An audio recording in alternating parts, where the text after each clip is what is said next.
Hello friends and gamers, my name is Jinx and welcome to the design analysis of the Kings and Kaisers board game. It'll be kind of a analysis, overview, after action report of the game and just my impressions on what I thought of the whole thing in its entirety after I have the game under my belt. Now there's a few things I want to say.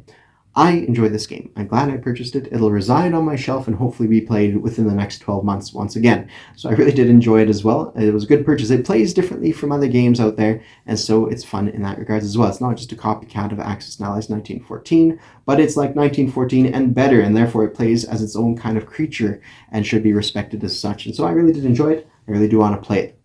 Now another thing is that I am going to critique this game as well. And so the nature of criticisms oftentimes is that you have more negative things to say than positive things to say. And my expression of that, or a little graphic of that, is here you have, let's say, a meter, a spectrum. You have your negative, you have your overall opinions on stuff. Now, generally speaking, if you have opinions on stuff, if you go to a restaurant, you will either comment if it's bad, or if it's great. Anything above a certain margin you'll comment on. So you could say something like, if it's great, if it's over 70%, you will comment on it. But if it's below 50%, you'll comment on it. Now, for some people, it goes down to 40%, but generally speaking, let's say it's 40% or less, you comment on it, and the last 20% above, you comment on it, right, as well. But this middle section, this middle portion of averageness, generally don't deserve a comment on. It's just generally a thumbs up, good, 3 stars, like that's about it. You don't really comment on things if you have 3 stars. Generally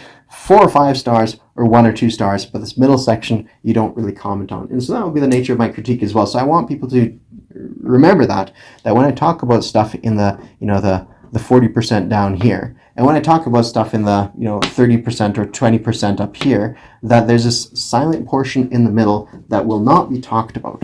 And so I want you guys to acknowledge that there's a lot of good pieces behind it, right? Good stuff in the middle that I really enjoy. And I'd like to speak to the fact that I will play this game in the future will be representative of the fact that there's stuff out here in the middle. And now another thing I wanted to bring up is that when it comes to opinions and critiques and such, so a good ratio of good to bad is something to the tune of 3 good things to say about something for every negative thing you say. And that way we'll kind of win you friends in some sense. And I'm not here to win friends necessarily. I'm here to kind of express an opinion. But it has alienated me from people in the past where I express things too much in the negative, where I say, hey, I feel this. And of course, when you're fighting against this tendency of the 40% down here that you comment on and the 20% up here, then the ratio looks bad. And so I could either pad that up and extend what I talk about to extend to the average, or I could just say, hey, look, just so you're aware, there's a lot of silent, great stuff here in the middle that aren't going to be commented on that I did enjoy, but just won't deserve a comment. And so there's a 40%, the silent 40% here in the middle that won't be commented on. I will comment on this, but the middle portion here of goodness is going to be less commented on. So there's a graphical image of some of my critique on this one. Maybe I should patent it or something like that. But there you have it. So I'm going to be talking about stuff, and to the best of my ability, I'm going to give you guys great feedback, but it's hard sometimes to come up with stuff that are just good. Great stuff and medium stuff are easier to comment on than good stuff. You get what I'm trying to say. All right, let's dive into my analysis of the Kings and Kaisers game. Starting with the first thing that you would do. First thing that you do is purchases, right? And so one of the things that you do with your purchases is you roll for your tech dice. Now the way tech dice works is you buy 1 dice for $5, and one research token for $5. Let's represent that by this. All right, here we go. Research token for $5, which gets you 2 dice rolls. Now these 2 dice rolls on a 5 and 6, that's a 66% chance of 33% chance per dice, right? So there's a 33% chance that you'll roll a technology success. And so in this case, we've scored 2 technologies, and now we roll 2 dice. We roll 2 dice, and depending on what the results are, so 1 and 2, we get that specific technology. Now the technology is not impacted across the entirety of the board. It's usually very localized. You build a trench works. You choose where you want it. Or you get poison gas, depending on what the result of the second dice is. On a 1, it might be, minefields. And so you build a minefields somewhere. Another one, it might be sea mines, might be a 2, and so you build a sea mine somewhere else. And so the technology is very localized. It's not spread out across the entirety of the map. It's not like, let's say, 1940, where suddenly you get something across the entirety of the globe. Or 1936, where, let's say in version 3, you go wartime economy, and now the Italians can roll an extra dice for extra income at the end of their turn. It's something that's only applicable in a certain region specifically. Trench works, poison gas, machine gun, minefield, sea mine, military depot, and I think that's it. I might be missing one, but you get the idea. So that's the way that technology works. Now, do I like the system or not? Yes and no. Now, I used to think, a younger self would have been like, yeah, absolutely, I like it. This is a great system. I think it's really cool. It has an element of risk. Excuse me. Element of risk. But you know what? As I get older, I'm liking randomness a little bit less. I still like randomness in battlefields. I still enjoy that. But when it comes to technology, when it comes to like the chaos of battlefield, I accept that randomness is good. Where you're rolling, your infantry roll at a 2, I get that. But in technology, I don't like it that much anymore. I like different systems. Now, what would I suggest instead? I don't know. Perhaps you need to work to what Global War 36 does. You need to hit a 7 or less, 7 or more to succeed on certain techs. I don't like that system either.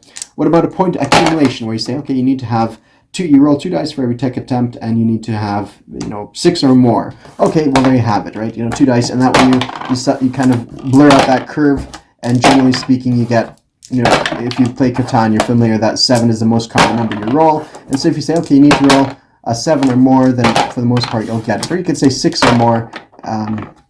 With 2 dice, it would be 8 or more to kind of get that technology. So that's another way of doing it, to kind of average out that randomness curve a little bit. Or you could do a point accumulation. Say, all right, you need 10 points total to get your technology. So you roll 1 dice 6, all right, 3. Next round you might roll 2. Okay, you still have a ways to go. Third round, okay. And eventually you get your technology that you want to get, something like that. Now that doesn't work in this game that well because it's kind of territorial research. You get poison gas here, you get trench works there, but that kind of begs the question too, okay, so if you're the German High Command and you get poison gas or trench works and you put your trench works in Belgium, why can't you also build trench works in Lorraine? Like, why are you limited to just in Belgium? If you get poison gas, through a random tech dice roll, I mean, the technology. Can't you get your factories to mass produce technology? Or machine guns? Couldn't you just, build massive amount of machine guns and spread them across the globe? Or sea mines and such? Like, why is it randomly High Command says, here's some sea mines or here's some machine guns, outfit your troops? And so the suspension of disbelief goes a little bit. And so I like the technology, the way it works, where it's not impacting the entirety of the globe. But there's some part of me that says, my suspension of disbelief, because it only impacts one territory, that kind of for me, I don't know if I 100% like that. I like the flavor it adds, and that now you have machine gun here and machine gun there, but also the other part of it where it's like, okay, so I just finished the Russian Civil War, and now my machine guns have been gradually working their way to Armenia bit by bit to help out in Persia a little bit. It's like those machine guns, I don't know. The fact that they're locked into units, I mean, I could, of course, rail those units somewhere else as well, but, it's just one of those things that it's too localized in some sense, where it's like, okay, I should be able to kind of, if I've invented machine guns or in some way researched machine guns, I should be able to, produce units with machine guns. Maybe they cost a bit more or something along those lines, but that suspension of disbelief kind of has to be activated to work with research to the degree that they are. So that's one little critique on there. But I do like the uniqueness of the technology and the way it works out. And I don't know exactly how a person could incorporate it otherwise, but it would be difficult for sure. So I present you with problems with no solutions. Okay, let's talk about the second stage, about purchasing units on the board. Well, purchasing units is all well and good. You have amount of money that you spend, you purchase your units, and now you can build them at major factories, at your capital regions in Berlin here, and also at your military depots, which we see kind of in more colonial regions here, Cairo and Germany, East Africa. They both have, I represent them by these green markers here, a military depot. Now, they do have pluses and minuses on that regard. You can build it in an original territory, and it's kind of to represent that you're using the local manpower is trickling in, and you're building up forces in those areas, and you're limited to just infantry. And I like that system. That's well and good. It definitely expands the battlefield a little bit more, you know what I mean, where you, let's say you have some rudimentary factories or cottage industry for building rifles and that kind of thing. I like that. That's a great system. It works out. I have that issue of why should it be random to build a military depot there? As German High Command, couldn't you not say, all right, well, let's build more military depots here and there. So I think technology and the way it works I like, but the features that they present or what they offer through the technology, I find I have to bring up my suspension of disbelief. But I'm not talking about technology, I'm talking about placement or building units. So building units, I find it good because you can open up theaters of war. You can open up here in Africa. If I didn't get this military depot, this theater would just completely close. And that's one victory point just gone like that, right? And so it's very, very, very swingy in regards to military depot tech. It disappears like that and you don't have this victory point in this theater. Of course, you might still have Germany, East Africa, because you got minefield and trench works perhaps, but generally speaking, just gone. Likewise with Tsingtao, if you get a military depot there, you can change the equation quite a bit more in the Pacific theater and put up a bit more of a fuss towards the Japanese in that theater, right? So it becomes very swingy in some regards, and I'm not sure I like that, because then it really depends. This technology that we said is only locally impacting that territory, yes, but also no, because if it's something like a military depot or a naval base, then it impacts the entirety of that theater and that victory point. And so for that fact, I don't know if I like military depots being part of the technology tree. I also find that, at one point I came in here with the Germans and dropped off units here in Chile, and good, I like that. I knew I wasn't going to get much usage out of them, but I also thought, like, man, wouldn't it be cool to be able to build more units here, to actually do something with those troops? Maybe I could go and attack, Bolivia and march some troops off into Brazil. It'd be nice to be able to build up a factory here of military depot. Oh, thank you. Uh-oh, big spill. I will clean it up. The fact that I can't build a military base in Chile at all really limits the field of what I want to do. Now, you might ask, why would I want to build a military base in Chile anyways? Because it has no victory points here, no big combat occurring. Well, that's the thing, is for me, I like playing games where it feels like the world is your oyster. And I don't think I'm alone in this.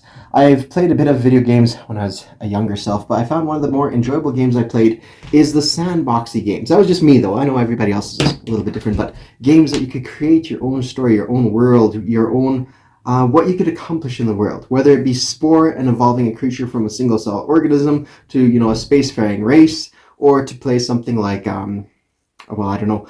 I play a lot of Paradox games, a grand strategy where you start off with a small nation like Bohemia and turn Bohemia into this continent-spanning nation, or Spain and colonizing Africa, or something like that if you're playing Europa Universalis. And I know Hearts of Iron also has this appeal to people where, I used to play a lot of Hearts of Iron 3, and so I'd create like this, the axis would be Germany, Turkey, South Africa, India, and, I'd play it in that vein where I do all kinds of interesting and sandboxy experiences. I really, really enjoyed that. And in some effect, I think that's what I like about Axis and Allies 1940 or 1914. Well, 1940 more so, because you could actually, in some sense, make your own adventure game. And in some feeling there about building a military depot here in Chile, hey, it aligned to Germany. Maybe territories aligned to Germany can also build a military depot and still be a functioning nation in the game.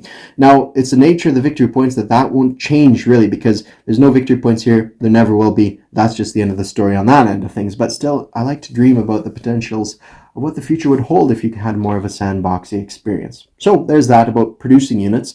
I think another factor about producing units through military depot is the Serbian Serbian city here in Belgrade. The Austro-Hungarians captured Belgrade, they captured Bulgaria, and so now, or Bulgaria they aligned, but now they could produce units in Belgrade. And now you could probably say, like, oh, they're not actually producing units, they're effectively railing them in and using local, factories to produce units. Yeah, that works well enough, but maybe it's one of those features that you shouldn't have your units being built in foreign major cities or something like that. But maybe you should. It's a tough one to say, because I like the idea of being able to broaden your production centers, but perhaps this is one of those ones that maybe you should be able to build them in foreign captured major cities.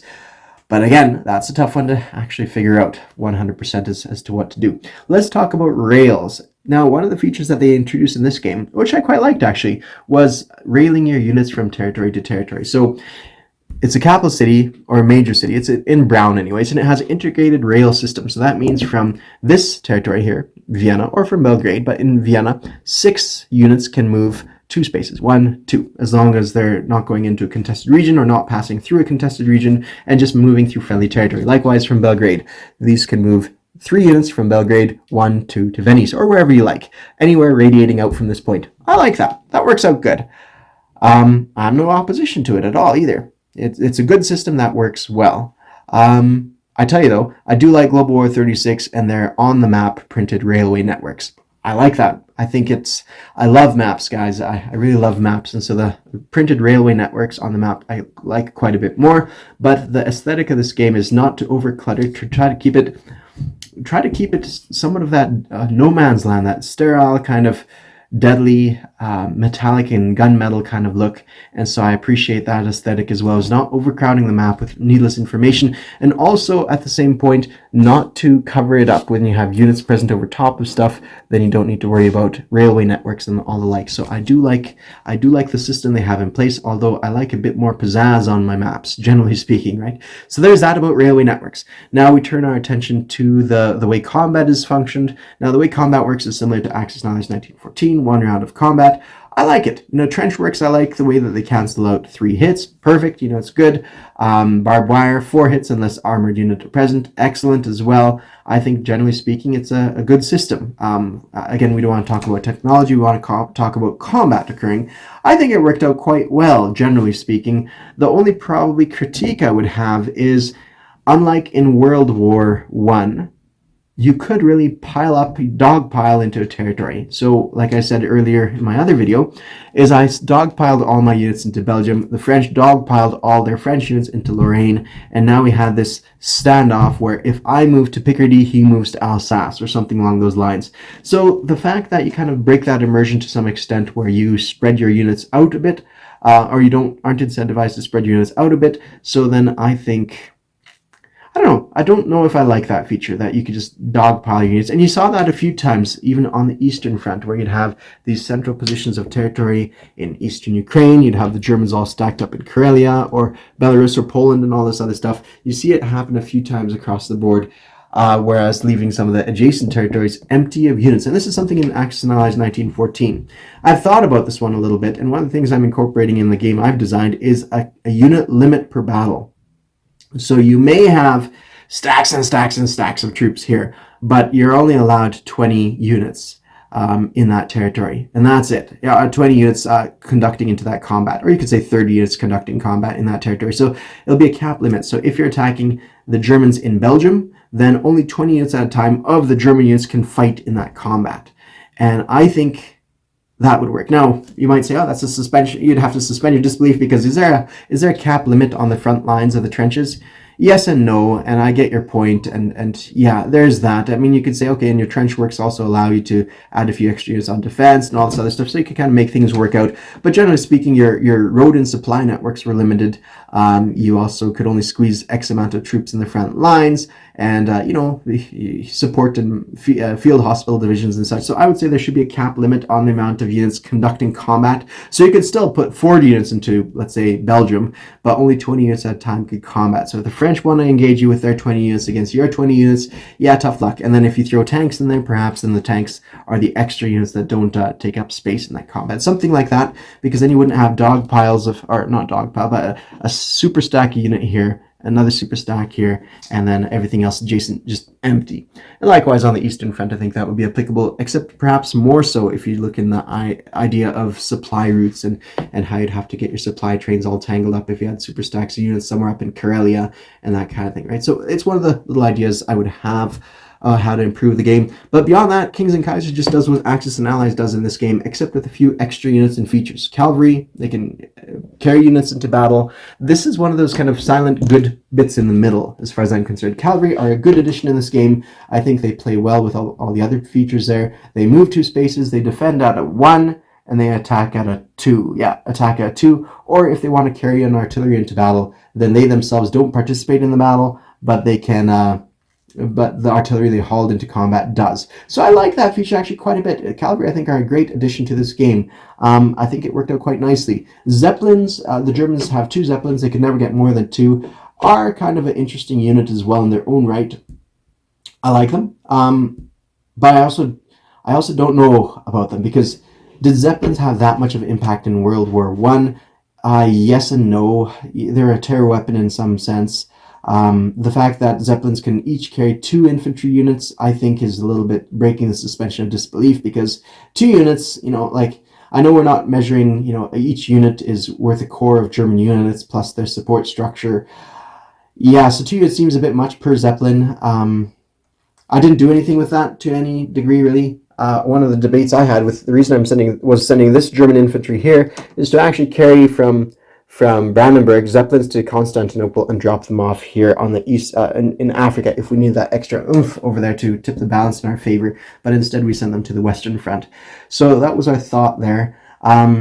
Yeah, so I'm not sure if Zeppelins can fulfill a greater role than they currently are. I also didn't use Zeppelins beyond just participating in combat. I didn't use them in strategic bombing, but the inclusion of Zeppelins by themselves, great. I really like that. But I think they could fulfill their role a little bit more fully. Now, what else do we have? We have other units that weren't present in our game, but let's talk about submarines and their convoying abilities. Yes, submarines and the way they're fixed from 1914, great. There's a lot more convoy markers along the coastlines of enemy coasts, so they could do some damage anywhere they turn their attention to. They could do plenty of damage, and they were very much more useful. The cruisers were still quite useful in that regards, that they can suppress a submarine first strike. Great. Dreadnoughts were more expensive, and I think that was a good play.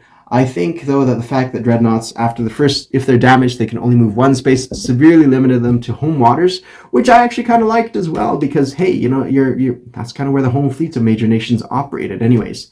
You only have one movement space. You want to get it repaired quite quickly, so it's not like in 1914, you'd build a bunch of dreadnoughts, and that's all you'd build, for the most part, because you didn't have much convoying to go around. So the way it worked in this game, I liked the way the ships worked. I think it worked out quite nicely. Now, one feature I didn't like, and this is applicable to 1914 as well as a lot of other Axis and Allies games, including Global War 36, is the way ships go, the way ships work, the way ships operate. And this is the accusation across everybody, including myself, because the problem is we're playing a game. Axis and Allies games in general, as my friend Wintermute said, is a game where all the pieces, or all the evidence, all the cards are on the table. You see all the action. You see all the resources people pull in. You see where the units are on the map. There's no fog of war. But ships in this time period had a fog of war. You could slip the German fleet out of the North Sea and around and kind of get into the Atlantic Ocean. You could even sometimes, rarely of course, but slip it through the English Channel sometimes, right? In this case, you can't do that, not even with submarines.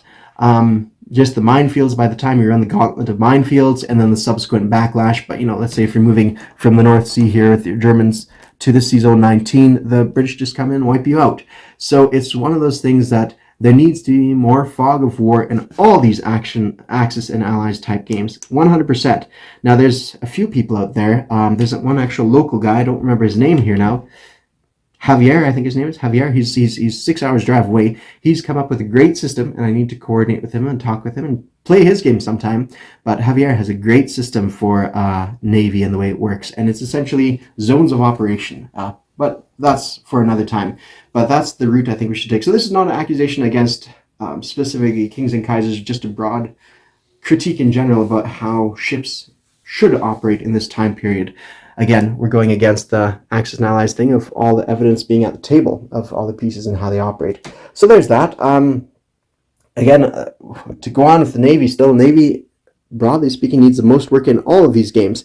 It takes a long time to get across the Atlantic. And in a game where we only have 10 rounds of combat, 10 rounds of games, then the American fleet, by the time it gets to where it needs to go, and then back for another load of troops or whatever, it basically has 1 or 2 shots at achieving anything. And then after that, they're done. And so I feel, yes, America did enter the war quite late in World War I, but even so, it would be nice to see a little bit more back and forth, more action occurring across the theaters. So there's that. Now, Africa, I really quite like the way Africa has these Dervish State, Darfur, and Cyrenaica. That was a lot of fun to see those guys put on the table. I was really cool. I really thought that was an enjoyable experience. And the back and forth in this theater, I think it was a lot of fun. Now, I think it'd be a little bit more interesting if it was immersive. Now, I'm going to point out to Cobra Wargaming, I like his Africa map. He's got the lakes on there. I can't remember the names. He's got back and forth going on there. I think, if a person included, I think that's a lot of fun. So I can't wait to play his game as well. But I thought this game, Africa, was interesting. It was involved theater and combat.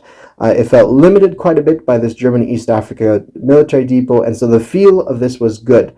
It felt like you were actually this guy, Paul von Lito Vorbeck, conducting his operations here in Africa till the end of the war. His guerrilla force radiating outwards, attacking the enemy, and the enemy, in this case, couldn't do too much about it because they couldn't bring their Indian forces to bear like they did historically in this theater. So that was quite enjoyable in this theater. Egypt, I think Egypt was interesting, but one major critique I would have here is you really feel the absence of deserts in Africa. One of the key features in this combat here is that the British had to build basically a supply pipeline to Palestine to invade this route. I think it was a water pipeline, if memory serves, or something along those lines, to invade Palestine. They had difficulty struggling across the desert here in Sinai, and likewise the Ottomans had difficulty going across as well. It was quite the impassive terrain. It wasn't the enemies in the opposing territory, it was the massive amount of desert. So I felt, in the case of Cairo, Palestine, Hijaz, Arabia, I felt underwhelmed. Of course, in Arabia, if you're playing a World War I game, you like to see like Lawrence of Arabia, and you like to see kind of the feel of this kind of stuff going on. But the reality behind it was the British dropped off troops in Arabia, were promptly wiped out, or almost wiped out in the next round, and subsequently completely wiped out. And that was it. That was the end of Lawrence of Arabia. I think it's missing a key thematic, cool feature about this. Now, one of the reasons I like World War I over World War II is because it's got a lot of interesting flavor bits behind it, like different commanders and generals, uniforms, and there was also this kind of mystique around it. It's like, oh, we now have poison gas, machine guns, we now have like trench works that we've never seen this stuff before, armored tanks, coming across the battlefield. Like, you never knew what to expect subsequently. Technology had progressed so rapidly when it comes to Navy prior to this, and then in 1904, the Dreadnought rolled around that completely made everything before that obsolete. And so people were thinking the same thing in regards to land, like the next year, what's next year going to hold? Year one, you had Zeppelins and you had barely any aircraft in the sky and people would take pot shots at each other with rifles. Year two, you now have machine guns or whatever. Maybe it was year three, mounted on your biplanes and battling it out in the skies. And then year four, you have you're being strafed from the air by fighters and bombers dropping bombs into your trenches. So in the same sense, like the war was just like this crazy, mystique, kind of interesting area. You never knew what was the new technology going to come around. And one of the features was also the characters of Lawrence of Arabia with his Desert Corps doing some damage here in the Saudi Arabian theater. And I felt that was somewhat lacking, that a lot of the character that was brought out by World War I is lost a little bit. That mystique behind it was a little bit lost. So I'd like to see a bit more of that, of course, in a game that's built around brevity, which this Kings and Kaisers is. It's supposed to be in 10 turns. You have to cut out some of the fat. And perhaps that was a worthwhile fatty bit to cut out. So there's that, but it would be nice to see, this is just me wishing for complexity without being able to play complexity too much. It'd be nice to see desert. It'd be nice to see jungle. It would be nice to see a network of railway tracks. It'd be nice to see Lawrence of Arabia. It'd be nice to see the Hungarians as they're independent kind of within the Austro-Hungarian Empire, but two armies rolling around in Austro-Hungary. That would be really kind of cool to see for flavor purposes. But reality is it probably won't be able to play that way because it's not built in that direction. All right. It would also change things up in Persia and Mesopotamia, the mountains. You felt like, I feel like Persia should almost be this almost impassable barrier between troops because realistically you didn't have combat occurring here. So I felt like the campaign coming up from Kuwait and marching up the Tigris River towards, I can't remember that city now, to fighting against the Ottomans by the British. I think that should be more flavor packed right there as well. Persia never really played much of a story in World War I, to my knowledge anyways. And so, yeah, it's one of those things that I find the flavor is lacking in this section. But maybe it's because I find it kind of a unique culture of the Ottoman Empire. I've been out to Istanbul and seen it. And I don't know, I really enjoy this kind of time or spot in World War I. And I felt like it could have a little bit more action involved into it. And I think terrain would add some level of interest in it too. Another idea too is Gallipoli. Gallipoli never really became any potential threat. Now, I don't think games should have Gallipoli as force players down a course road to Gallipoli, but it would also be interesting to see something in that route where it is somewhat of an option. Now, what about the rest of things? Well, Burma and Southeast Asia, India, never really got engaged with this area, never really thought about it too much. Dutch East Indies, never thought about it. Australia, yeah, there's some action going on there. I gotta say, the Chinese Protection War, because I knew there's nothing I could do as an outside person in this fight as a German Empire. I couldn't, send Lend-Lease. I couldn't, send my Germans to invade out into the enemies of the German Empire. I even stopped updating my map because at the end of the day, it's like, there's nothing I could do in this theater that can engage me. This is just going to go on behind the scenes. They'll battle it out, but it's not. I know it's worth a victory point, but there's nothing I can do to impact things. At least, in the course of, say, Italy, perhaps, if the Austro-Hungarians are fighting in Italy, then me as Germany could still impact that theater by perhaps railing a couple units from Munich to Venice, or sending in some aircraft to Venice, or to push harder in this theater to encourage the French to deposit troops there. But in the French theater here, no, there's nothing I could do. As far as I know, I can't get involved in that theater in any way, shape, or form, short of declaring war on one of the parties as Germany, which I can't do because I don't have a military depot or the resources to spare in that theater. So I just basically didn't even bother updating it. Likewise with the Russian Civil War, although this is a little bit closer to home, I didn't really bother myself too much about it because, hey, it's the Soviets fighting against the White Russians. I know the Japanese made an invasion over there, but at the end of the day, I can't declare war against the White Russians. So that's it. That's the end of the story there. I don't really need to engage myself in that theater anymore. And so basically, these are blank spots on the map to me that I don't have any engagement with except for passing interest. Now, if I didn't have to go to the trouble of updating my map in a YouTube war, and it was sitting around a table and people would update that map, then sure, I'd absolutely watch that. But as it was, I didn't really engage too much with it. The Japanese, I think... The Japanese did good. They did everything right, as far as I'm concerned. Maybe they could have sent this fleet out to the Indian Ocean a little sooner to put some pressure on my forces. But generally speaking, I think they did a good job of it. But I guess one of the things I would wonder is, are they doing enough? Is this theater interesting enough for the World War I setting? And I know there's not too much action that occurred in this theater, but it kind of makes me wonder what a person could do more in this theater. Now, I haven't seen anybody do anything more, so I might just need to kind of conclude this idea. I know what Global War 36 does is they make it so that Japanese can flip sides. And not only once, but when I playtested it, they can switch sides multiple times. And one turn you could be playing as the Japanese are played by the Entente Cordiale. The next turn it might be played as Central Powers, depending on a dice roll. So I don't particularly like that way either, but at least it makes things somewhat engaging because, the British are like, okay, do we want to set these up in a position where they could backstab the British, or do we want to just keep them close to home? But in that game, it became kind of push-pull mechanic where the Central Powers would contract them, and then the Allies would pull them out, to try to get some usage out of them. And that's just my 2 cents on the matter. I don't know if the Pacific Theater could be changed too much, but it's one of those things that I'm gonna think about, dream about a little bit. Maybe I'll come up with something. And that about concludes it. I think the French did the best they could in this theater. Again, it's one of those things that the trench warfare system, I like the trench warfare system, but it didn't feel down and dirty enough. It didn't feel like we were really struggling in the mud sufficiently. I'm not sure what that would require, but it really didn't feel like that hellscape of struggling back and forth, those impassable areas where you're just creeping forward trench line by trench line, just having a horrible time making any moves. It was more, I don't know, it was good. It was good for, relative to Axis and Allies 1914, it was an improvement. But relative to what it could be, I think there's something a little bit more that could be involved in this theater. But that's just me. Now, let's wind things up with talks about victory points. Okay, wind things up with 2 things, I guess. Naval mines, and how naval mines work. You pass your fleet through it, you get to roll naval mines. But in this game, we only lost 1 cruiser during the entirety of the game to naval mines. Generally speaking, we did not lose a single thing. Now, what do naval mines represent? Did we ever have widespread naval mines to the extent?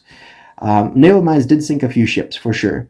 But I find naval mines are annoying, but not that much of a hindrance. It's a precaution, but not a hindrance. And perhaps that's the sweet spot they should be in. But I don't know. I find naval mines a nuisance. But also useful tool, of course. Don't get me wrong. But it makes me wonder if there's something better that could be done with naval mines as well, especially if you have a naval mine here off the coast of Rome. Should the Ottoman fleet or Austro-Hungarian fleet, as they going past Crete to, let's say, Libya or Tunisia, suffer those naval mines? And you can make the argument saying, it's not just naval mines there, it's spread out across the entirety of the region. Maybe it's even torpedo boat destroyers running around doing some damage. Yeah, fair enough.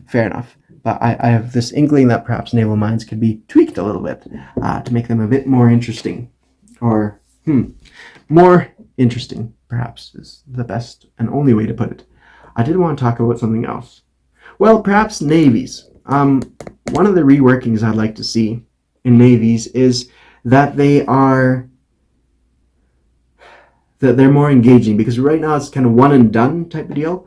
I'd like to see navies where the battles that players have the option to retreat from the defending side and the active side as well, where it's not just the British are attacked on turn 1 by the Germans, the British fleet is sunk, game over Britain for 3 more turns until you can finally recover and bring yourself back to the fight. I'd like to see some more of a push-pull mechanic where the British retreat their forces into port, or retreat their forces out of that sea zone, and the Germans now hold sway of that sea zone, but they also have the option to pull back. And so I think overall, fleets need to be reworked, not just in this game, but in all games. But one last caveat, and I'll let you guys, and then we'll move on to victory points. One last caveat is this: change one thing, you don't know what else is going to change down the line. So all my thoughts and opinions here, it may as well, unless it's play tested, it's of very little value. But these are just some ideas you got to roll around with. Victory points. Let's talk about victory points. So Kings and Kaisers has this victory point tracker, and it's all special case scenarios. If you have the most African territories, you get a victory point. If you control most of the Western Front, you get a victory point. And things go on in that case. It's interesting. I like it. It's unique, but at the end of the day, it's also at the end of the day, you have to remember a few things, what's where. And now it's a little bit deceptive because all these are just for some of the victory cities, the major cities, so don't worry about those too much. It's mostly the ones in the upper 2 rows, technically this row and this row, ignoring these 4, that you really need to be concerned about. And so there's not that much you need to remember. But it does somewhat eliminate that sandboxy element. Maybe that's not a proper way of saying it. But yeah, it's interesting. It just, for me, the issue is in a 10-round game, on that last round, then the British can capture 1 territory off of you, and you might need to protect the majority of them. You might need to protect, you have, let's say, you have 3 territories that you need to hold on to, and the British need to only snag 1, whereas you need to defend 3. And so there's that. So victory points, I think the victory point structure that they have here is good, and an improvement over Axis and Allies. It's flavorful, it adds focus on different theaters of combat, so I like that quite a bit. But yeah, it's a good system. I think it's a good system. It just does take a person first time approaching this game to become a little bit more familiar with it. So victory points, I think, are a good system established in this game. They just need familiarity, is probably the best way of putting it. And now these national objective cards. They are good as well. I have one critique on them, is in some cases, if you're operating with coordinated forces on the Eastern Front, the Austro-Hungarians get a bonus if they control 3 territories, like, let's say 4 of the following territories: Romania, Albania, Serbia, Greece, and Bulgaria. But if I didn't read the right one, but let's say they have a bonus if they hold Poland, Western Ukraine, Crimea, and Romania, and then the Germans accidentally grab one of them in a process of trying to thin out the Russian ranks. Then at the end of the day, it means that national objective permanently goes over to the Germans unless the Russians attack it. And so you could find yourself stuck in a position where you inadvertently capture a territory, either by sending in too many units, or by the Russians could even withdraw from underneath your fleet and give it over to the Germans or something like that, right? You could have a situation like that would really screw over the national objectives for the other parties. So I'm not crazy about that feature, but as for the rest of it, for collecting the IPCs per territory and how that would work, I like that quite a bit. That worked out nicely. It does take up a lot of space on my board to have these all laid out, but once a person gets familiar with it, it becomes much, much easier as well. And that concludes the entirety of my design critique of Kings and Kaisers. So hopefully that gave enough positive feedback to let you know that I did enjoy this game, which I truly did. And hopefully I gave enough feedback to kind of give you a scope of what I would change, what I'd like to see. Again, for me, it's that continuous battle of, I love complexity, I love features, and I love all this different stuff, but I also I also can't play those games because they take too much time. And so, although the brevity of this game is its selling feature that you could play it in the course of an evening or a weekend, but I do wish that you could have your cake and eat it too. Have a brief and fun game, but at the same time have a complex and interesting and flavorful game as well. That's it, guys. So I give it 2 thumbs up. It's a fantastic game. I had a lot of fun, and I look to playing it in the future at some later date. Thanks all. Talk to you later. Cheers.